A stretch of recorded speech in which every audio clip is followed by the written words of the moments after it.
My name is Detective Jerome Gilliard, retired Wisconsin Rapids Police Department. People call me Jerry. No.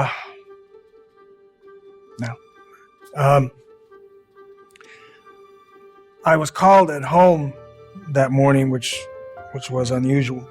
I guess that's why it stands out. I was on the force at that point, about a dozen years, 5 of them as a homicide detective. Until then, my cases had been almost exclusively crimes of passion, lovers' quarrels, revenge on affairs. But when I arrived at this scene, it was obvious very quickly this was something that I had never seen before. And, it was horrific.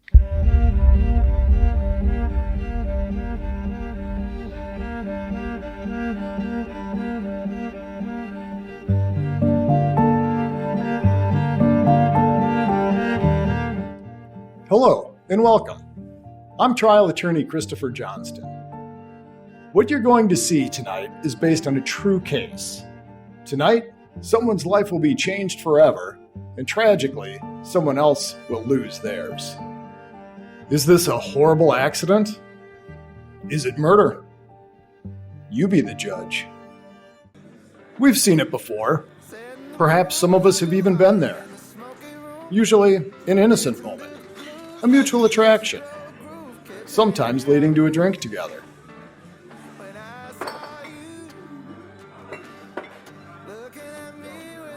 Sometimes it leads to more. Through conversation, Mary learns that Ben is from Florida and works with a small traveling circus. He's one of the trainers and is currently transporting an elephant named Anna Mae. Ben is even more determined now to prove his claim and explains that he can show her, citing the fact that the trailer is right outside. He invites her, and she agrees to follow.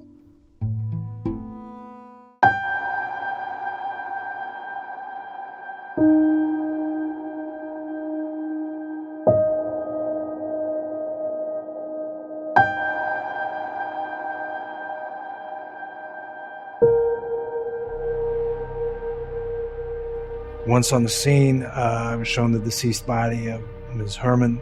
It was instantly clear that she had suffered an attack at the hands of another, perhaps multiple people. It was explained to me that she had been dead approximately 6 to 8 hours. And my initial investigation led me to believe that she had been murdered in another location and brought here.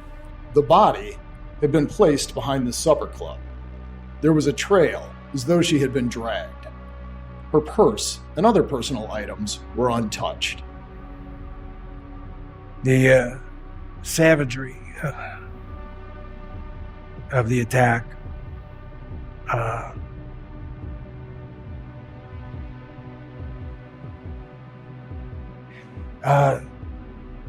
it made the department very concerned,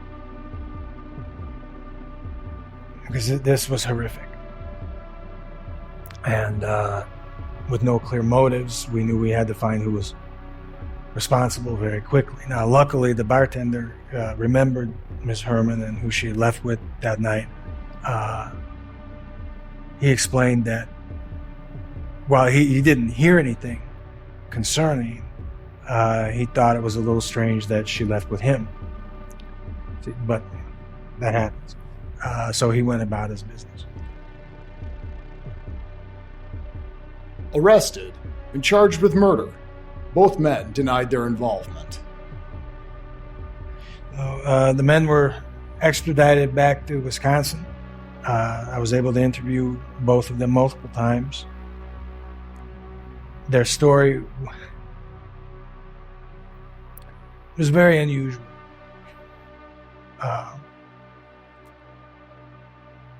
Mr. Hafner explained that he wasn't feeling well and he was sleeping in the cab of the truck. Ben jumped into the cab and He's very upset. We could find no physical evidence that would prove that Mr. Hafner had any contact with Mary. He continued to stick with his story. He was asleep. He didn't have anything to do with her death. Eventually, Mr. Williams stopped denying his involvement, and he gave us his version of the story.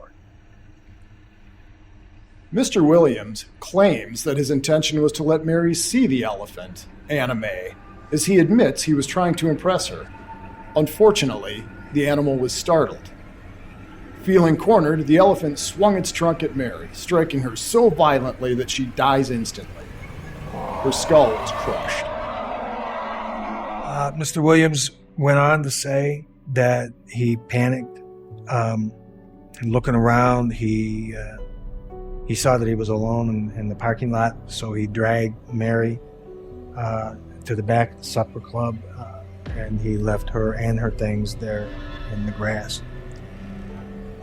In the meantime, he was concocting this story, and he went back and he told Mr. Hafner, who was asleep in the cab,